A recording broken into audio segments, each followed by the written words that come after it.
धर्म डेस्क, नई दिल्ली। चाणक्य नीति की भांति ही विदुर नीति भी काफी प्रचलित है।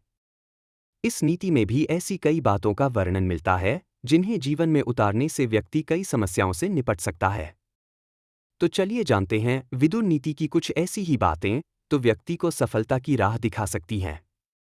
ऐसा व्यक्ति है सच्चा ज्ञानी। महात्मा विदुर अपनी नीति में कहते हैं कि जो व्यक्ति अपनी योग्यता को अच्छी तरह पहचान कर उनका सही जगह पर प्रयोग करता है, ऐसे लोगों में हर परिस्थिति से निपटने की क्षमता होती है और जिस व्यक्ति में यह गुण आ जाता है वह कभी अपने लक्ष्य से नहीं भटकता। ऐसा व्यक्ति ही सच्चा। महात्मा विदुर के अनुसार जिस धन को अर्जित करने से मन और शरीर को कष्ट होता हो या फिर जिस कार्य में धर्म का उल्लंघन होता हो, ऐसे काम को कभी नहीं करना चाहिए। इसके साथ ही उन कार्य का भी त्याग कर देना चाहिए जिसमें आपको शत्रु के आगे झुकना पड़े। वहीं विदुर मूर्ख व्यक्ति की परिभाषा देते हुए कहते हैं कि जो व्यक्ति बिना बुलाए अंदर चला आए या फिर बिना पूछे बोलने लगता है, ऐसा व्यक्ति मूर्ख कहलाता है। महात्मा विदुर ने अपनी नीति में बताया है कि बुद्धिमान और ज्ञानी लोग किसी भी विषय को बहुत जल्दी समझ लेते हैं। साथ ही वह दूसरे व्यक्ति को बहुत ध्यान और धैर्य के साथ सुनते हैं। ज्ञानी व्यक्ति बिना किसी उद्देश्य के कोई बात नहीं करता और समय को बर्बाद करने वाली बातों से दूर रहता है। बुद्धिमान व्यक्ति हमेशा अपने कर्तव्य का पालन करता है जिससे उसे जीवन में सफलता शीघ्र मिलती है। असल में विदुर नीति महाभारत युद्ध से पहले युद्ध के परिणाम को लेकर धृतराष्ट्र और महात्मा विदुर के बीच हुआ संवाद है। चाणक्य नीति की तरह ही विदुर नीति भी काफी लोकप्रिय है। महाभारत काल के महात्मा विदुर ने अपनी नीति में ऐसी कई बातों का वर्णन किया है जिन्हें अपनाने से व्यक्ति जीवन की कई समस्याओं से बच सकता है। महात्मा विदुर के अनुसार ऐसे लोगों से कभी सलाह नहीं लेनी चाहिए जो हमेशा जल्दबाजी में रहते हैं या फिर बिना सोचे समझे ही कोई भी कार्य कर देते हैं, क्योंकि ऐसे लोग खुद के साथ साथ दूसरों का भी काम बिगाड़ देते हैं। ऐसे में इस प्रकार के लोगों से हमेशा सतर्क रहना चाहिए। ये लोग कर सकते हैं नुकसान। विदुर जी का कहना है कि कभी किसी चापलूस व्यक्ति से भी सलाह लेने से बचना चाहिए, क्योंकि ऐसे लोग सिर्फ अपने फायदे के लिए ही हाँ में हाँ मिलाते हैं, चाहे वह बात गलत ही क्यों न हो। ऐसे में यदि आप इन लोगों से सलाह लेते हैं तो इससे आपको फायदे की जगह नुकसान हो सकता है। जय श्री राम। मित्रों, आज हम आपको भगवान राम और उनके अनन्य भक्त हनुमान जी की पहली ऐतिहासिक मुलाकात की कहानी सुनाने जा रहे हैं। ये कहानी हमें भक्ति, सेवा और समर्पण का गहरा संदेश देती है। जब रावण सीता माता का हरण करके लंका ले गया, तब भगवान राम अपने भाई लक्ष्मण के साथ उनकी खोज में निकले। चलते चलते वे दंडकारण्य जंगल होते हुए ऋष्यमुख पर्वत पहुंचे। आरव हंसी मजाक करता है, लेकिन रिया सिर्फ एक फॉर्मल इंट्रोडक्शन देकर निकल जाती है। एक्ट 2, जज्बात का सफर। रिया बिना किसी वजह के बार बार आरव के परफॉर्मेंसेस देखने लगती है। धीरे धीरे उनकी दोस्ती होने लगती है। रिया एक प्रैक्टिकल लड़की है, लेकिन आरव की केयरफ्री पर्सनालिटी यूज अट्रैक्ट करती है। आरव रिया को बताता है कि जिंदगी सिर्फ पैसा और करियर नहीं, बल्कि छोटी छोटी खुशियों का भी मतलब होता है। एक दिन आरव रिया से कहता है, एक दिन ऐसा आएगा जब तुम प्रैक्टिकल से ज्यादा अपने दिल की सुनोगी। एयरपोर्ट के गेट पर खड़ी रिया के आंखों में आंसू आ जाते हैं। वो पाल भर के लिए सोचती है, क्या सच में मुझे लंदन जाना चाहिए? क्या मैं अपनी जिंदगी सिर्फ करियर के लिए जी सकती हूं? आखिर में रिया अपना डिसीजन लेती है। वो तुरंत वापस भागती है, एक टैक्सी लेती है और उस समय ऋष्यमुख पर्वत पर वानरराज सुग्रीव अपने भाई बाली के डर से छिपे हुए थे। उन्होंने जब दूर से दो राजकुमारों को आते देखा तो उन्हें संदेह हुआ। सुग्रीव ने तुरंत अपने मंत्री हनुमान जी से कहा कि जाकर पता करें कि ये कौन है और यहां क्यों आए हैं। हनुमान जी ने एक ब्राह्मण के वेश में भगवान राम और लक्ष्मण के पास जाकर उन्हें प्रणाम किया। उन्होंने विनम्रता से पूछा, आप कौन है प्रभु? इस घने जंगल में किसकी तलाश कर रहे हैं? भगवान राम ने उत्तर दिया, हम अयोध्या के राजा दशरथ के पुत्र राम और लक्ष्मण हैं। हम अपनी पत्नी सीता को ढूंढ रहे हैं। यही वो क्षण था जब भगवान राम और हनुमान के बीच का अनमोल रिश्ता शुरू हुआ। राम ने हनुमान को अपना सबसे प्रिय भक्त माना और हनुमान ने अपना पूरा जीवन राम की सेवा में समर्पित कर दिया। जो अपना एल्बम लॉन्च करने का सपना देखता है। अगले दिन रिया किसी कॉफी शॉप में जाती है और वही आरव भी परफॉर्म कर रहा होता है। ये एक कोइंसिडेंस होता है, लेकिन कहानी यहां से इंटरेस्टिंग हो जाती है। आरव और रिया की पहली प्रॉपर बात यही होती है। एक शाम मरीन ड्राइव पे आरव अपनी गिटार के साथ एक सोलफुल गाना गा रहा होता है। रिया वहां अपनी टेंशन भूलने आई होती है। जब वो आरव का गाना सुननी है तो उसे एक अजीब सा सुकून महसूस होता है। उसके एक कोलीग से पता चलता है कि आरव एक छोटा सिंगर है। तो मित्रों, अगर आपको ये प्रेरणादायक कहानी पसंद आई हो तो हमारे चैनल को लाइक करें, शेयर करें और सब्सक्राइब करें। मिलते हैं अगली कथा में। तब तक के लिए जय श्री राम। ये कहानी हमें सिखाती है कि सच्ची भक्ति, सेवा और समर्पण से भगवान को पाया जा सकता है। हनुमान जी ने दिखाया कि निस्वार्थ सेवा और समर्पण ही ईश्वर की सबसे बड़ी पूजा है। यही वो क्षण था जब भगवान राम और हनुमान के बीच का अनमोल रिश्ता शुरू हुआ। राम ने हनुमान को अपना सबसे प्रिय भक्त माना और हनुमान ने अपना पूरा जीवन राम की सेवा में समर्पित कर दिया। भगवान राम की बातें सुनते ही हनुमान जी भाव विभोर हो गए। वे भगवान राम के चरणों में गिर पड़े और बोले, हे प्रभु, मैं आपका सेवक हनुमान हूं। आज मेरा जीवन धन्य हो गया। हनुमान जी ने अपनी पीठ पर भगवान राम और लक्ष्मण को बिठाया और उन्हें सुग्रीव के पास ले गए। धन संपत्ति की ना दें जानकारी। विदुर नीति के अनुसार अपनी धन संपत्ति, आय और व्यय की जानकारी किसी के साथ साझा नहीं करनी चाहिए। यह जानकारी दूसरों के मन में जलन पैदा करती है। साथ ही अपने नुकसान का जिक्र भी किसी से नहीं करना चाहिए। उसे हमेशा राज रखें, वरना लोग आपसे दूरी बनाने लगें। किसी को ना बताएं अपनी परेशानियां। विदुर नीति के तहत लोगों को अपनी व्यक्तिगत समस्याओं और दुखों को हर किसी के साथ साझा करने से बचना चाहिए। इससे न केवल आपकी कमजोरी उजागर होती है, बल्कि लोग इसका गलत लाभ भी उठा सकते हैं। परिवार की निजी बातें। महात्मा विदुर के मुताबिक अपने परिवार के भीतर की समस्याएं या झगड़े किसी बाहरी व्यक्ति से साझा नहीं करनी चाहिए। इससे परिवार की छवि खराब हो सकती है, आपसी विश्वास में कमी आ सकती है और ऐसा करने से अंततः पारिवारिक कलह और बढ़ सकता है। अपनी योजनाएं और महत्वाकांक्षाएं। विदुर नीति के अनुसार अपनी भविष्य की योजनाओं और लक्ष्यों को गुप्त रखना चाहिए। दूसरों के साथ इन्हें साझा करने से बाधाएं उत्पन्न हो सकती हैं और कोई आपके विचारों का गलत इस्तेमाल कर सकता है। वहीं यदि ये योजनाएं असफल होती हैं तो लोग आपका मजाक उड़ा सकते हैं।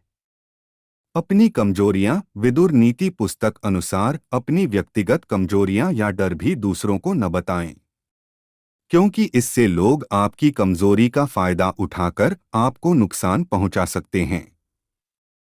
साधनाएं। महात्मा विदुर के मुताबिक धार्मिक और आध्यात्मिक क्रियाकलाप नितांत निजी होती हैं। विदुर नीति के मुताबिक अपनी धार्मिक और आध्यात्मिक प्रथाओं को व्यक्तिगत रखना चाहिए। कारण यह कि इन्हें सार्वजनिक रूप से साझा करने से इनका महत्व कम हो जाता है। दूसरों के राज को न उजागर करें। जब कोई व्यक्ति आप पर भरोसा करके अपनी गोपनीय जानकारी या राज साझा करता है तो उसे रखना आपकी जिम्मेदारी होती है। ऐसे राजों को किसी और से साझा करने से आपके रिश्तों में दरार आ सकती है और आपका विश्वास व प्रतिष्ठा खतरे में पड़ सकता है। हिंदू ग्रंथों में दिए जीवन जगत के व्यवहार में राजा और प्रजा के दायित्वों की विधिवत नीति की व्याख्या करने वाले महापुरुषों ने महात्मा विदुर सुविख्यात हैं। उनकी विदुर नीति वास्तव में महाभारत युद्ध से पूर्व युद्ध के परिणाम के प्रति शंकित हस्तिनापुर के महाराज धृतराष्ट्र के साथ उनका संवाद है। विदुर जानते थे युद्ध विनाशकारी होगा। महाराज धृतराष्ट्र अपने पुत्र दुर्योधन मोह में समस्या का कोई सरल समाधान नहीं खोज पा रहे थे। वह अनिर्णय की स्थिति में थे। दुर्योधन अपनी हठ पर अड़ा था। दुर्योधन की हठ नीति विरुद्ध थी। पांडवों ने द्यूत की शर्त के अनुसार 12 वर्ष के वनवास और 1 वर्ष की अज्ञातवास अवधि पूर्ण करने का बाद जब अपना राज्य वापस मांगा तो दुर्योधन के हठ के सम्मुख असहाय एवं पुत्र मोह से ग्रस्त महाराज धृतराष्ट्र के पांडवों के दूत कोई निर्णायक उत्तर नहीं दे सके। केवल इतना आश्वस्त किया कि वह सबसे परामर्श करके संजय द्वारा अपना निर्णय प्रेषित कर देंगे। संजय के माध्यम से भेजा गया संदेश भी कोई निर्णायक संदेश नहीं था। उसमें इतना कहा गया था कि वे ऐसा कार्य करें जिससे भरतवंशियों का हित हो और युद्ध न हो। महाभारत की कथा के महत्वपूर्ण पात्र विदुर कौरववंश की गाथा में अपना विशेष स्थान रखते हैं और विदुर नीति जीवन युद्ध की नीति ही नहीं, जीवन प्रेम जीवन व्यवहार की नीति के रूप में अपना विशेष स्थान रखती है। राज्य व्यवस्था, व्यवहार और दिशा निर्देशक सिद्धांत वाक्यों को विस्तार से प्रस्तावना करने वाली नीतियों में जहां चाणक्य नीति का नामोल्लेख होता है, वहां सतसत का स्पष्ट निर्देश और विवेचन की दृष्टि से विदुर नीति का विशेष महत्व है।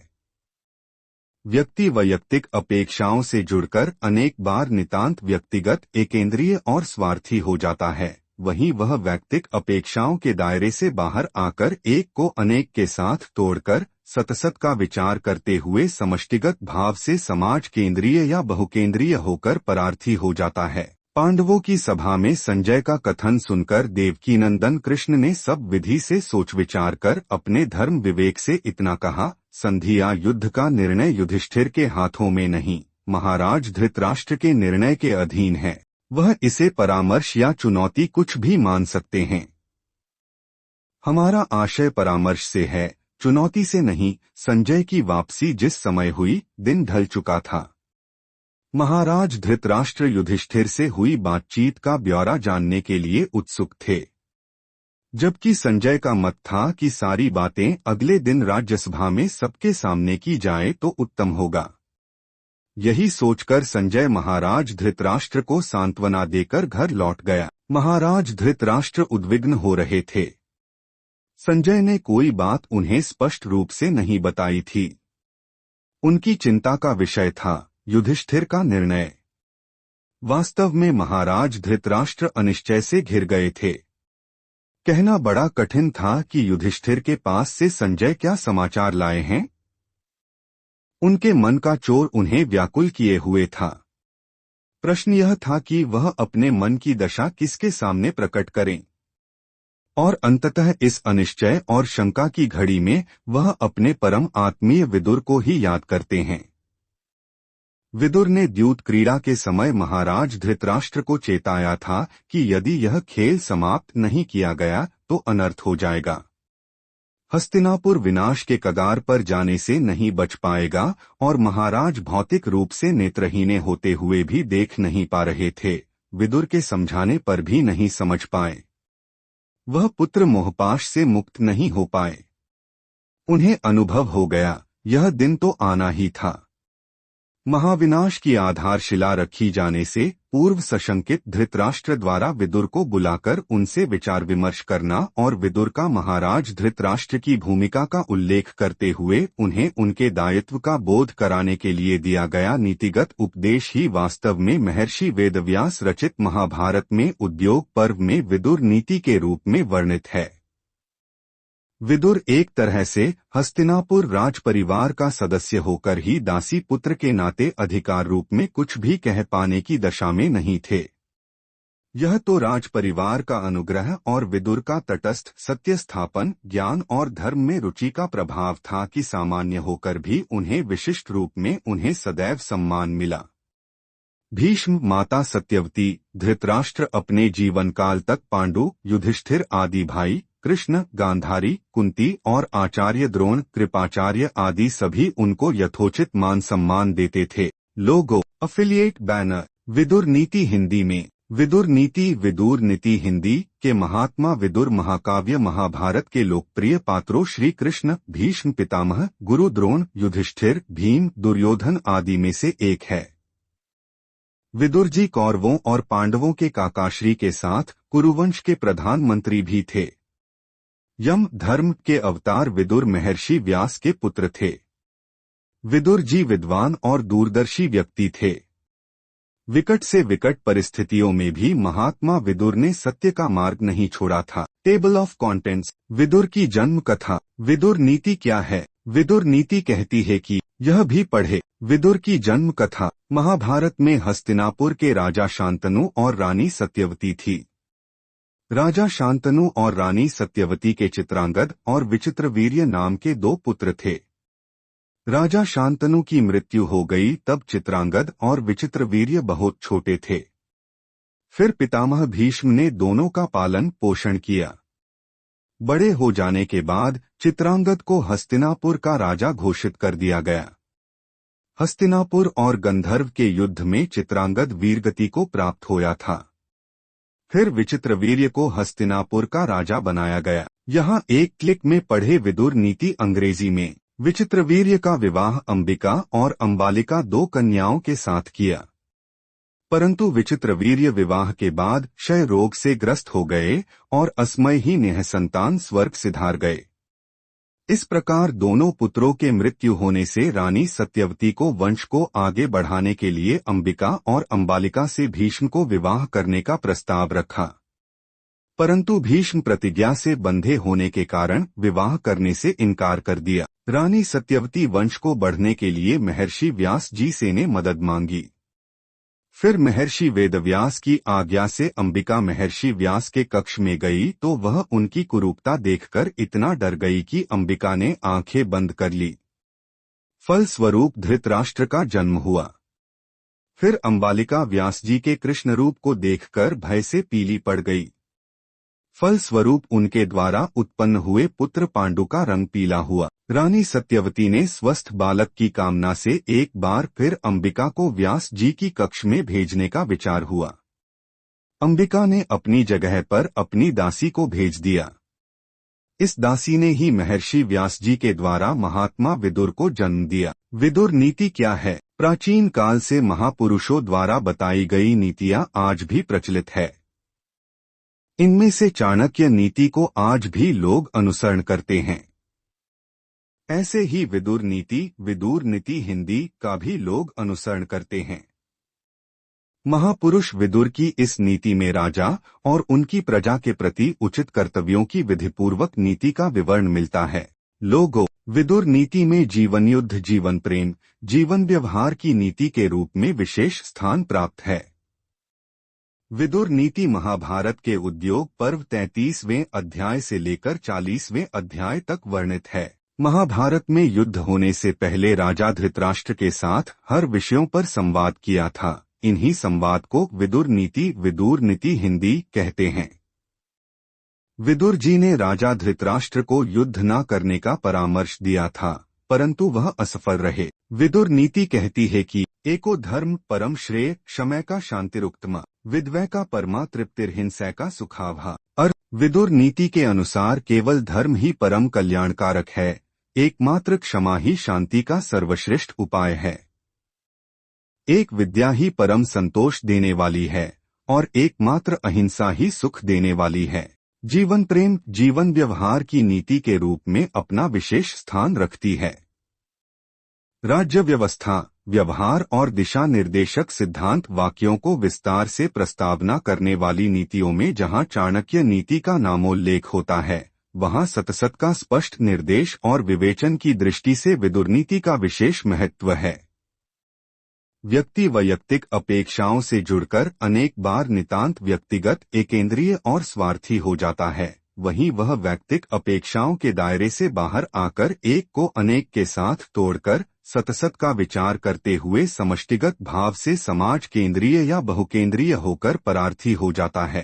पांडवों की सभा में संजय का कथन सुनकर देवकीनंदन कृष्ण ने सब विधि से सोच विचार कर अपने धर्म विवेक से इतना कहा, संधि या युद्ध का निर्णय युधिष्ठिर के हाथों में नहीं, महाराज धृतराष्ट्र के निर्णय के अधीन है। वह इसे परामर्श या चुनौती कुछ भी मान सकते हैं। हमारा आशय परामर्श से है, चुनौती से नहीं। संजय की वापसी जिस समय हुई, दिन ढल चुका था। महाराज धृतराष्ट्र युधिष्ठिर से हुई बातचीत का ब्यौरा जानने के लिए उत्सुक थे, जबकि संजय का मत था कि सारी बातें अगले दिन राज्यसभा में सबके सामने की जाए तो उत्तम होगा। यही सोचकर संजय महाराज धृतराष्ट्र को सांत्वना देकर घर लौट गया। महाराज धृतराष्ट्र उद्विग्न हो रहे थे। संजय ने कोई बात उन्हें स्पष्ट रूप से नहीं बताई थी। उनकी चिंता का विषय था युधिष्ठिर का निर्णय। वास्तव में महाराज धृतराष्ट्र अनिश्चय से घिर गए थे। कहना बड़ा कठिन था कि युधिष्ठिर के पास से संजय क्या समाचार लाए हैं। उनके मन का चोर उन्हें व्याकुल किए हुए था। प्रश्न यह था कि वह अपने मन की दशा किसके सामने प्रकट करें, और अंततः इस अनिश्चय और शंका की घड़ी में वह अपने परम आत्मीय विदुर को ही याद करते हैं। विदुर ने द्यूत क्रीड़ा के समय महाराज धृतराष्ट्र को चेताया था कि यदि यह खेल समाप्त नहीं किया गया तो अनर्थ हो जाएगा। हस्तिनापुर विनाश के कगार पर जाने से नहीं बच पाएगा और महाराज भौतिक रूप से नेत्रहीन होते हुए भी देख नहीं पा रहे थे। विदुर के समझाने पर भी नहीं समझ पाए। वह पुत्र मोहपाश से मुक्त नहीं हो पाए। उन्हें अनुभव हो गया यह दिन तो आना ही था। महाविनाश की आधारशिला रखी जाने से पूर्व सशंकित धृतराष्ट्र द्वारा विदुर को बुलाकर उनसे विचार विमर्श करना और विदुर का महाराज धृतराष्ट्र की भूमिका का उल्लेख करते हुए उन्हें उनके दायित्व का बोध कराने के लिए दिया गया नीतिगत उपदेश ही वास्तव में महर्षि वेदव्यास रचित महाभारत में उद्योग पर्व में विदुर नीति के रूप में वर्णित है। विदुर एक तरह से हस्तिनापुर राज परिवार का सदस्य होकर ही दासी पुत्र के नाते अधिकार रूप में कुछ भी कह पाने की दशा में नहीं थे। यह तो राज परिवार का अनुग्रह और विदुर का तटस्थ सत्य स्थापन, ज्ञान और धर्म में रुचि का प्रभाव था कि सामान्य होकर भी उन्हें विशिष्ट रूप में उन्हें सदैव सम्मान मिला। भीष्म, माता सत्यवती, धृतराष्ट्र अपने जीवन काल तक पांडु, युधिष्ठिर आदि भाई, कृष्ण, गांधारी, कुंती और आचार्य द्रोण, कृपाचार्य आदि सभी उनको यथोचित मान सम्मान देते थे। लोगो, अफिलिएट बैनर, विदुर नीति हिंदी में विदुर नीति, विदुर नीति हिंदी के महात्मा विदुर महाकाव्य महाभारत के लोकप्रिय पात्रों श्री कृष्ण, भीष्म पितामह, गुरु द्रोण, युधिष्ठिर, भीम, दुर्योधन आदि में से एक है। विदुर जी कौरवों और पांडवों के काकाश्री के साथ कुरुवंश के प्रधानमंत्री भी थे। यम धर्म के अवतार विदुर महर्षि व्यास के पुत्र थे। विदुर जी विद्वान और दूरदर्शी व्यक्ति थे। विकट से विकट परिस्थितियों में भी महात्मा विदुर ने सत्य का मार्ग नहीं छोड़ा था। टेबल ऑफ कंटेंट्स, विदुर की जन्म कथा। विदुर नीति क्या है? विदुर नीति कहती है कि यह भी पढ़े। विदुर की जन्म कथा। महाभारत में हस्तिनापुर के राजा शांतनु और रानी सत्यवती थी। राजा शांतनु और रानी सत्यवती के चित्रांगद और विचित्रवीर्य नाम के 2 पुत्र थे। राजा शांतनु की मृत्यु हो गई तब चित्रांगद और विचित्रवीर्य बहुत छोटे थे। फिर पितामह भीष्म ने दोनों का पालन पोषण किया। बड़े हो जाने के बाद चित्रांगद को हस्तिनापुर का राजा घोषित कर दिया गया। हस्तिनापुर और गंधर्व के युद्ध में चित्रांगद वीरगति को प्राप्त होया था। फिर विचित्रवीर्य को हस्तिनापुर का राजा बनाया गया। यहाँ एक क्लिक में पढ़े विदुर नीति अंग्रेजी में। विचित्रवीर्य का विवाह अंबिका और अंबालिका 2 कन्याओं के साथ किया, परंतु विचित्रवीर्य विवाह के बाद क्षय रोग से ग्रस्त हो गए और असमय ही निःसंतान स्वर्ग सिधार गए। इस प्रकार दोनों पुत्रों के मृत्यु होने से रानी सत्यवती को वंश को आगे बढ़ाने के लिए अंबिका और अंबालिका से भीष्म को विवाह करने का प्रस्ताव रखा, परंतु भीष्म प्रतिज्ञा से बंधे होने के कारण विवाह करने से इनकार कर दिया। रानी सत्यवती वंश को बढ़ने के लिए महर्षि व्यास जी से ने मदद मांगी। फिर महर्षि वेदव्यास की आज्ञा से अंबिका महर्षि व्यास के कक्ष में गई तो वह उनकी कुरूपता देखकर इतना डर गई कि अंबिका ने आंखें बंद कर ली। फलस्वरूप धृतराष्ट्र का जन्म हुआ। फिर अंबालिका व्यास जी के कृष्ण रूप को देखकर भय से पीली पड़ गई।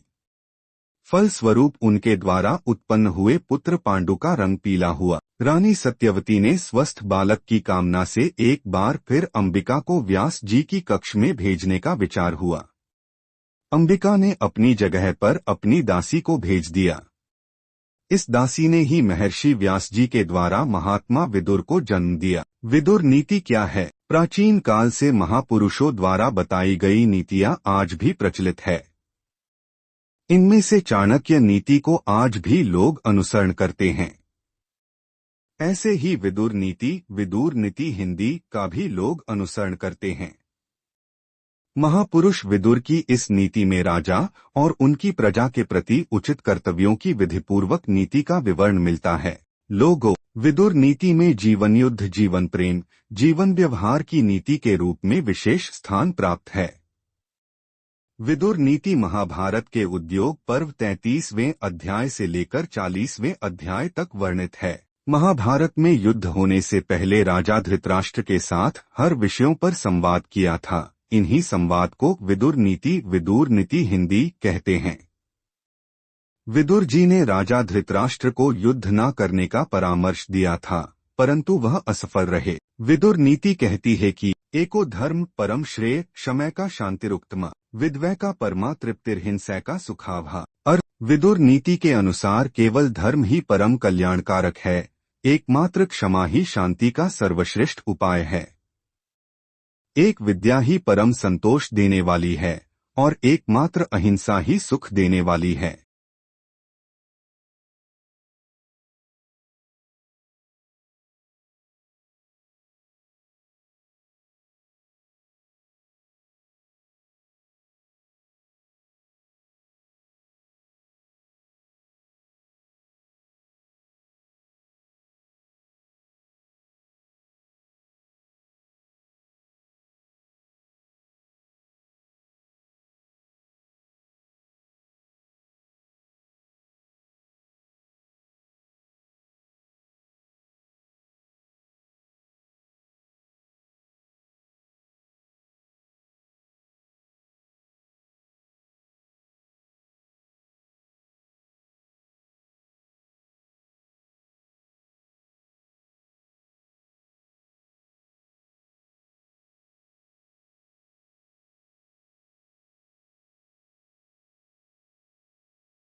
बुद्धिमान व्यक्ति हमेशा अपने कर्तव्य का पालन करता है, जिससे उसे जीवन में सफलता शीघ्र मिलती है।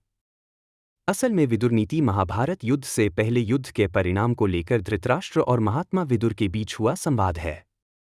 चाणक्य नीति की तरह ही विदुर नीति भी काफी लोकप्रिय है। महाभारत काल के महात्मा विदुर ने अपनी, क्योंकि ऐसे लोग खुद के साथ साथ दूसरों का भी काम बिगाड़ देते हैं। ऐसे में इस प्रकार के लोगों से हमेशा सतर्क रहना चाहिए। ये लोग कर सकते हैं नुकसान। विदुर जी का कहना है कि कभी किसी चापलूस व्यक्ति से भी सलाह लेने से बचना चाहिए।